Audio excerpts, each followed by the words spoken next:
Hey guys, how are y'all doing today? My name is Franchise Fanatic. Welcome back to Star Wars Month. And today for you guys is another Star Wars movie review. I know it's a little late, but today we're tackling Star Wars Episode 7, The Force Awakens. Now, before I get into this, I do want to tell you guys that if you saw my Return of the Jedi Episode 6 review, I told you that I didn't have the DVD copy and I had to watch it on Disney+. That was a great version, and it's a little different, so go check that review out. But I recently went to the Exchange, and I thought, you know what? I'm going to get Return of the Jedi on Blu-ray. I have A New Hope on DVD, but I don't have A New Hope on Blu-ray. And I have Empire on Blu-ray. So I saw that the Return of the Jedi on Blu-ray was $15 in the Exchange. But then I also saw this, the complete original trilogy, 4, 5, and 6, DVD and Blu-ray for $15 as well. So I thought, you can't freaking mess this up. So I haven't watched them yet, but again, I'm just, for my sake, they have great stuff at the Exchange, and I got it for $15. It's all 3 original trilogy movies. I thought it was pretty cool. So now I have the whole... The only ones I need on Blu-ray are Attack of the Clones and Revenge of the Sith, and I have the whole thing on Blu-ray. But anyway, that's just out of the way. I thought you'd like to know if you saw my Episode 6 review. Today what we have is, of course, The Force Awakens. Now, before I get into this, I just want to tell you guys straight away that I am a huge fan of Star Wars. I love the prequels, I love the original trilogies, and I love the sequel trilogy. I have some issues with some of them, of course, watch my reviews. However, if you're a sequel trilogy hater or you think Disney ruined Star Wars, you can leave, because I don't like that mentality. I'm a positive Star Wars fan, and I don't have any time for BS and the soy is with you and SJW and feminism. I don't have any of that, none of that, alright? So if you have that, leave. All the real Star Wars fans that can have real opinions but don't hate anything, please stay, and that is my stance on that. I love the sequels so far, and I cannot wait for the rest of Skywalker, and I don't care what critics think. I'm going to see it first, and I'm still very optimistic. So, with The Force Awakens, let's go here. I have my list. It's going to be a little long, but let's do this because there's a lot of cool stuff to talk about here. So, let's see here. This is, of course, the first Disney Star Wars film. Now, of course, I also covered Rogue One, the Star Wars story, and Solo, a Star Wars story. However, this is actually the first movie Disney and Lucasfilm actually made under the Star Wars umbrella. So, yeah, that's it. Just to tell you. So, quite literally, every sequel, every Star Wars movie title means something, right? The Force Awakens means something. The Last Jedi means something. The Rise of Skywalker will probably mean something. The Force Awakens, what that actually means is the Force has literally awakened. And even Supreme Leader Snoke tells Kylo Ren, the Force has awakened. Have you felt it? So that is, for everyone wondering, again, all these haters, oh, how come Rey is so strong? How come she can fly the Falcon? How come this? How come that? She's so strong. Feminism! That's not it, no. Rey can fly ships because she's actually said in the film, I've flown ships, but I've never left the planet, so she's a good pilot. And really, Rey is not only a great character, but she's a Star Wars fan. She grew up on the legend of Luke Skywalker and the myth of Han Solo and the myth of the Jedi itself. And for her to, kind of be this character that, is so strong, so fast, it really isn't, woman power, because really, let's face it, men and women are equal. It's no crap. But at the same time, regarding to how Rey is so powerful, so fast, really, not only is she a good fighter, and everyone's like, oh, how come in The Last Jedi, how come she didn't need any proper physical training? Well, let's use our brains here. Rey is a scavenger on Jakku who fights Tito's and fights Lega Beasts and fight all these other things all the frickin' time. Luke Skywalker is a moisture farmer. He doesn't fight anything. He needed training. Rey didn't. So that's just common sense if you have a brain. But also with this, the reason why she's so fast is literally, like I said, the Force has awakened. And, the original trilogy, the prequel trilogy, 1, 2, and 3, it really was about the Skywalkers. If you had a bigger number of midichlorians, you had a bigger probability. And a lot of people get that confused. Everyone who has midichlorians is only a Jedi. No, everyone in the world has midichlorians. It's just the bigger number you have, the more likely you are to have stronger Force abilities. It's not the other way around, where if you don't have it, you don't have anything. So really, Han Solo and everyone who doesn't have the Force can have the Force, if you believe in it. And it was never about having a certain number of atoms or whatever in your body. That's not what George wanted to do. He just simply made it a little bit more easy than, okay, if you have a bigger number, that's why the Skywalkers had a crap ton of them. That's why. Rey, not so much. We don't really know anything about midichlorians in the sense. But the Force has awakened, and now basically anyone can tap into the Force at this time. And that's why Rey is so powerful, because not only is she a fan, but she knows what's up. And of course, with the Force literally, again, awakening within everyone, you can tap into it a lot easier now. Of course, J.J. Abrams directed this film. He also is directing The Rise of Skywalker. If you have seen The Rise of Skywalker, please, I beg of you, do not spoil it in any of my video comments. As I have not seen it yet, well, it's not really out yet, but I'm probably going to see it on the 22nd, so on a Sunday, I believe. But again, When I review it, it will be, of course, a spoiler-free review, and then probably a week later I'll do a spoiler review. But still, if you have seen it, please don't tell me anything. Just be a nice person on the internet for once. Not that you guys aren't, you know what I mean. I see a lot of dicks on the internet, so please be a good person and avoid spoilers. So again, J.J. Abrams directed this. Now, I have here that nostalgia, right? A lot of people grew up on the prequels, and a lot of people grew up on the original trilogy, and a few new people grew up on the sequels. But nostalgia can be, not just Star Wars, but anything, a good and bad thing, right? Take Jurassic World, for instance. Jurassic World 1 is very much like The Force Awakens. It's all very samey, it's all very safe, and it all has a lot of nostalgia factors in there, but Jurassic World handles it really, really well. But again, this movie can do it either good and bad. This movie has a lot of nostalgia, right? The Millennium Falcon specific sound cues, or a scene where Finn is going through some satchel on the Falcon, and he pulls out one of those training things Luke had, and he goes like that. I mean, there's a lot of different shots and different gags in this movie that are really, oh, I know that, I recognize that, or oh, I remember that, that type thing. And it can be a good and it can be a bad thing. And thankfully, for the most part, this movie juggles the nostalgia factor very well. However, it's going to be a slight negative for me because there are a few moments where it's just kind of there to be there, and it just kind of gets a cheap laugh out of you. So it's very, very, very small negative, but it is still a negative. But again, for the most part, they do a good job of that. Thankfully, for The Last Jedi, it's more of a story base, but this one really is, kind of, I don't know. Like I said, it has some powerful beats in there, like with Han Solo and Chewbacca returning, and General Organa, General Organa, all these different things. So again, slight negative, but still is pretty darn cool nonetheless. Let's get into the acting. I'm just going to, right away, this is the best acting in a Star Wars movie since. Of course, Rogue One and Solo had great acting, but really, pretending this is the first one I reviewed, I know it's not the first one canon-wise in the timeline, but this is the first Disney Star Wars movie, and the original trilogy had good acting. The prequel trilogy had okay acting, more or less on the bad side, and then this, every single actor in this movie is perfect. I have no complaints anywhere. 10 out of 10 across the board with acting. Perfect. That's going to go with the editing. Amazing, too. Amazing editing. There are slight callbacks, too. There's a scene when Han Solo uses Chewbacca's bowcaster to shoot like a little, I don't know, switch-on door to open one of the doors, and it actually skips a frame. Not a lot of people notice this probably, but it skips a frame. It goes like that. And, of course, in A New Hope, Episode 4, the first one made, they skip beats, or they skip frames all the time whenever you ignite a lightsaber. Now, that is, of course, a slight negative. If you saw my review, it's a tech thing, it was made in 1997, or 1977, excuse me. But to have all of these, visual callbacks, like I said, in the editing, too, to, skip a frame, it's just, it is cool. And again, that kind of can go along with the cheap laugh thing, but it works more than it does not, really. The CGI, again, perfect, across the board, amazing. I have no issues. Sound, amazing, John Williams, great score, great sound effects. This being the first Disney movie, 2015, man, it sounds so damn cool, man. Everything about it. The lightsabers, they got the freaking lightsaber lighting correctly. Everything just looks great. It sounds great as well. The writing, amazing. There was not one time in this entire movie where I cringed or I went, oh, that's a shitty line, or oh, that's really, really poorly written, or that's terrible, that's crap, or that's really weird.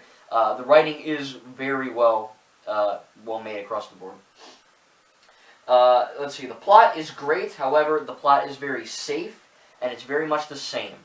And this is a good thing, and it's a negative. The good thing is that this is very much not a reboot. It is the official Episode 7. However, it's good because it kind of fuels this sort of area where Star Wars is very much the same. And it has that type of element to it where you're like, okay, I recognize that, and I recognize this, and all that. But it makes sense with the plot. Yes, Snoke, Supreme Leader Snoke, is kind of a freaking moron. Because really, with Starkiller Base, he really just did build Death Star number 3. The Emperor Palpatine, the Emperor Palpatine is the smartest guy in Star Wars, villain. You can't argue that. He's very smart. However, he's a moron because he made the Death Star 2.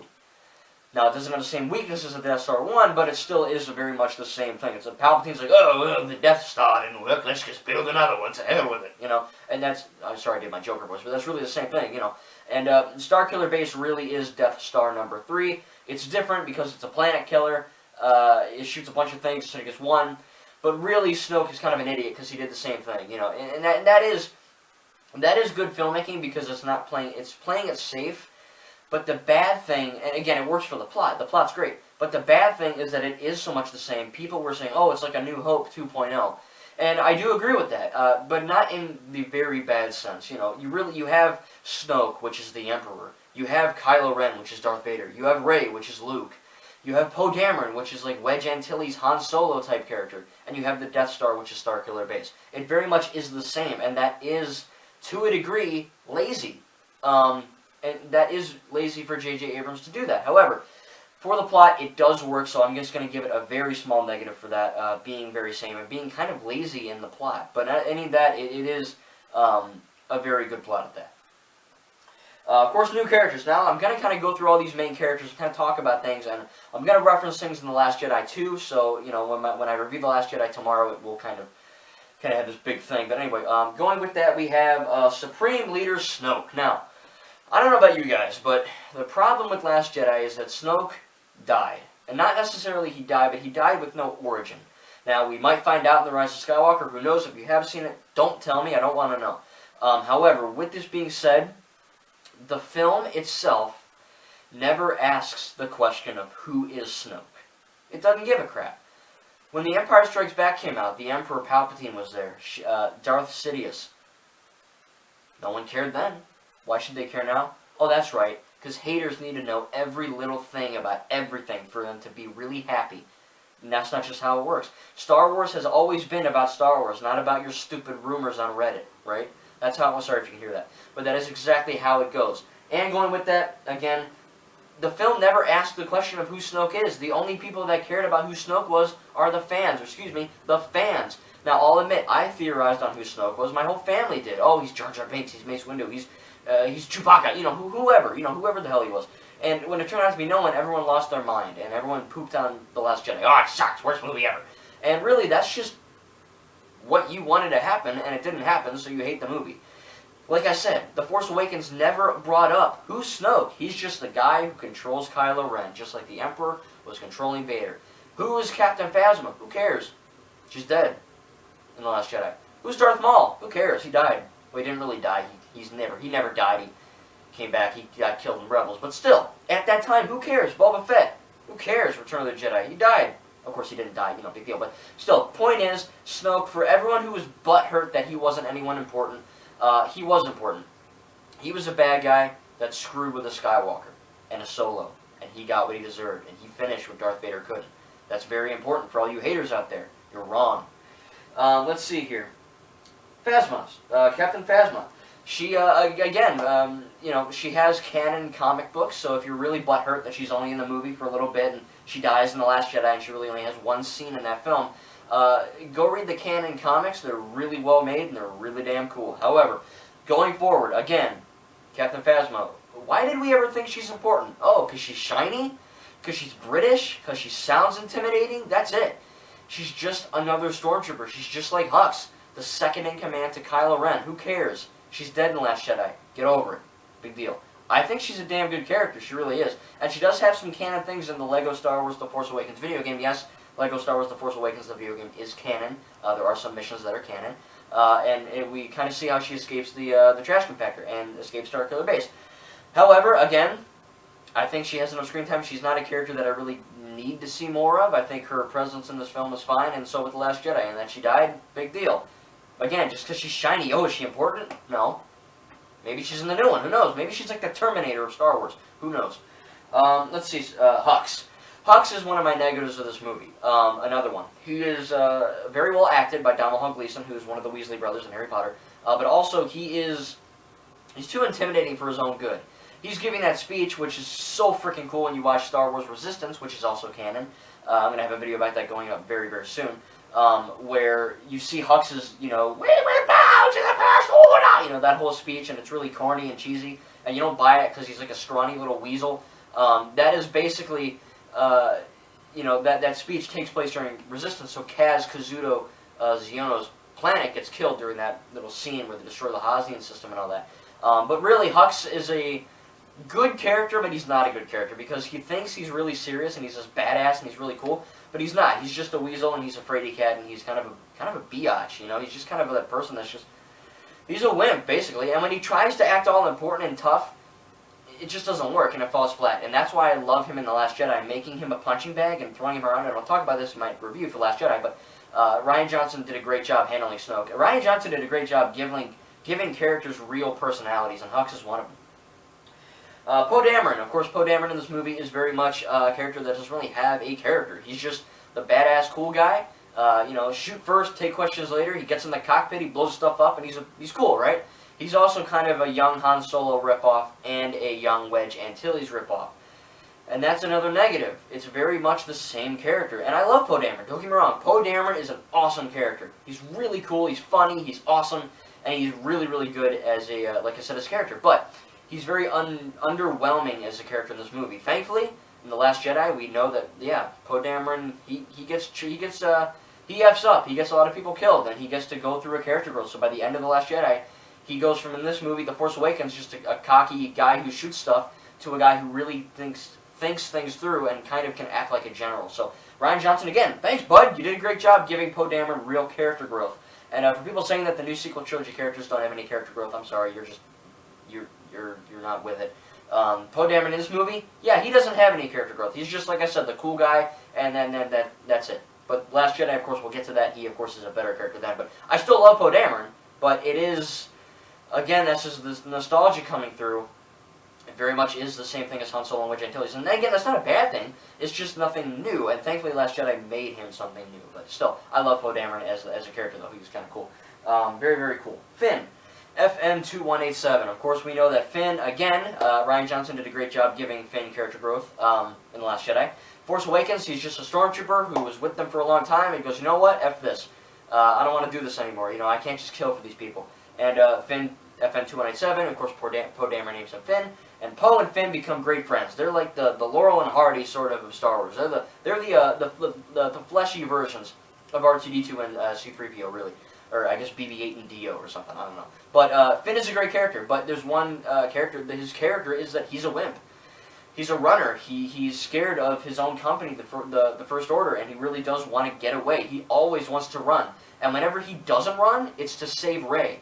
And of course, in The Last Jedi, like I said, Rose Tico's in there, and I'll talk about that tomorrow, but, you know, I do think, like I said, Finn is a great character, and he has good character growth in this film. Well, not character growth, but character development in this film. He's a runner, he's a scaredy cat, and he's a baby. And when he gets strong and when he gets his big boy pants on is when he has to save the hot girl Rey. That's basically all it is. And we'll talk about the other thing tomorrow. Rey, of course, she is the new beautiful love interest for many, many people in the real world, and also for Finn, and also maybe for Poe in Last Jedi, who knows? But again, she is a great character. She is not a Mary Sue. She is not a Mary Sue. She is not a Mary Sue. Are we clear on that? Okay, good. Let's move on. Now, for all of that in there, I love Rey. She, of course, is very powerful, very fast, and like I said, I'm not going to insult your intelligence. I just talked about that in the very beginning of the video. However, with this going forward, I do think, honestly, that through The Last Jedi, she has immense character growth. But this movie specifically, she's just the cute girl and the cool girl and the girl that knows a lot about ships, and she really is us. She's a Star Wars fan. She loves Luke, she loves Han, she loves everything Star Wars, and she needs to be someone special. She thrives on that. Oh, my parents are coming back. My parents are coming back. And Maz Kanata tells her, look, your parents aren't coming back. Get that in your head. They're not. They're not coming back for you. But there's someone who can come back for you, and that's Luke Skywalker. Of course, it kind of backfires a little bit on her, but in the end it works. But really, going to Rey's parents, do I have that on there? Yeah, we'll get to that in a minute. But Rey, like I said, great character, and she only gets better in The Last Jedi. Han Solo, Chewbacca, Leia, all the legacy characters coming back, they do a great job. Han Solo is just like Han Solo. Leia is just like Leia. Chewbacca is just like Chewbacca. I have no problems with them at all. Of course, Han Solo dies. We'll get to that in a minute. No, we don't. I'll talk about it now. Yeah, Han Solo dies, and this was the biggest spoiler-ass thing in the world. I remember in my high school, kids would literally, in my Spanish class, just scream out, Han Solo dies! And I'd be like, glad I saw the freaking movie, because these people that haven't are going to be pretty butthurt, you know? And it really is, it's a devastating scene still. It really is. But Han Solo's a great character. He will be missed. Kylo Ren. Kylo Ren is my favorite character of the sequel trilogy. He is the best He's evil. He's the most powerful guy we've ever seen. The moment he stopped that laser in the beginning, well, no one's ever done that before. Whenever someone read his mind or froze someone, no one's ever done that before. He's way more powerful than Vader, even though he thinks he isn't. He's even more powerful than Snoke, as we find out, or Palpatine, or ever. He's so damn powerful, and he didn't even know it. But the best part about Kylo Ren is that he's not just always evil. He's consistent, and he's also conflicted. He thinks by killing his father, Han Solo, that he can somehow get rid of this burden with Snoke. And it only makes things worse inside, makes things more conflicted. And really, the whole mask thing comes into effect in The Last Jedi, but the mask in this movie really is just for marketing purposes in the real world, and in the movie world just to, look intimidating. But really, you get a sort of sense and hint that he's hiding behind it because he's a scared person.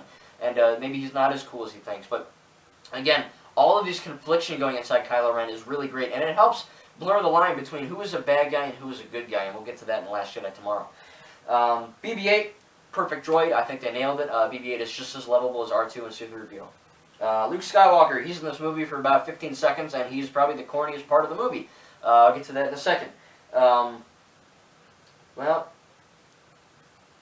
Yeah, okay, I just read it. We'll get to it in a second. Let's see here. Rey's parents, like I said.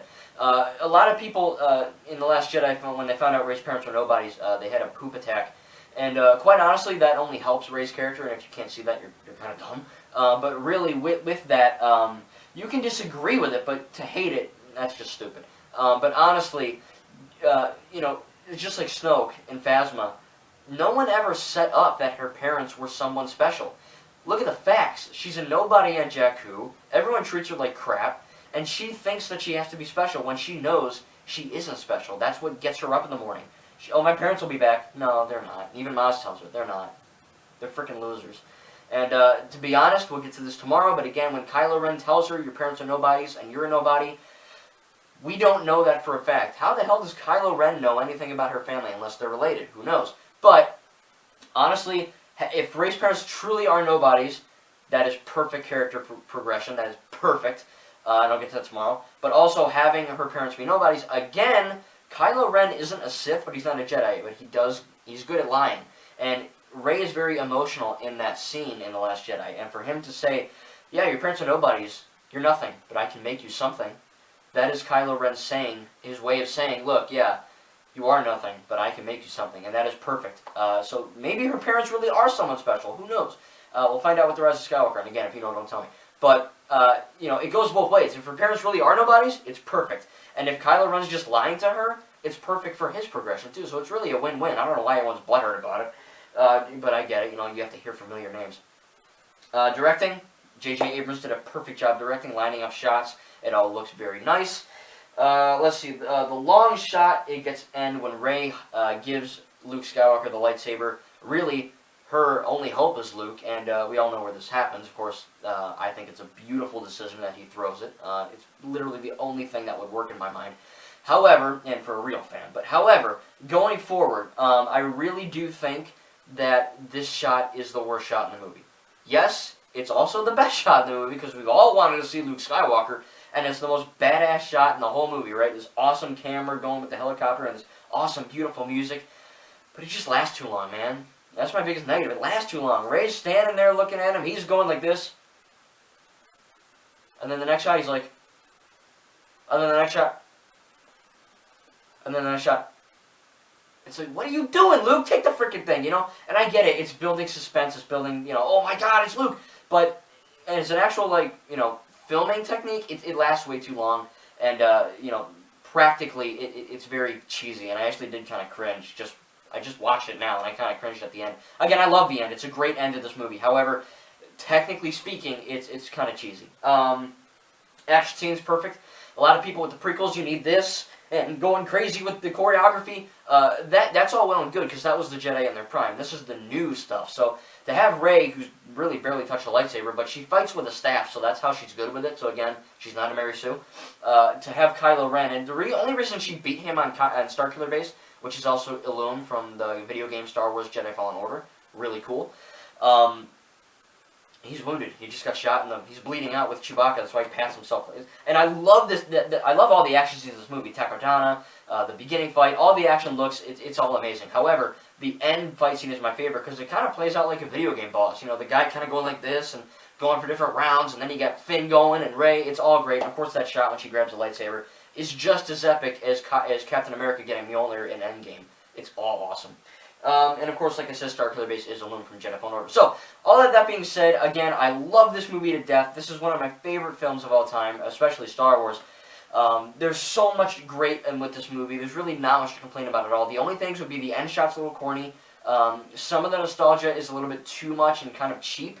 But other than that, you know, really, going forwards, again, maybe some of the characters are kind of, you know, cliche like Poe Dameron and all that. But really, those are small negatives. I'm going to give Star Wars Episode 7, The Force Awakens, an A, just shy of an A+. Again, there are a few tiny little negatives in there, but I love The Force Awakens. As a Star Wars movie, I love all the Star Wars movies. They're all tied. But as an actual film, it's really freaking well made, and I really appreciate it, and I love what J.J. Abrams did. And, yeah, that's all that's being said. So, that is my official review of The Force Awakens. Again, my next video tomorrow, the review of The Last Jedi, is going to be kind of, well, let's just say I love the movie. And if you hate it, you can leave. That's all I'm going to say. So, anyway, if you dislike it, that's fine. But if you're one of those haters, you know, Star Wars is dead, get out. Anyway, thank you guys again. I'm probably going to get some dislikes on tomorrow's video, but I'm expecting it. I need to tell the truth, even though most of us know it already. Again, please avoid Rise of Skywalker spoilers in the comments for any of my videos, ever, really. When I want to talk about spoilers, I will do it. Thank you guys. I love you all. May the Force be with you, and we'll see you guys in the next video.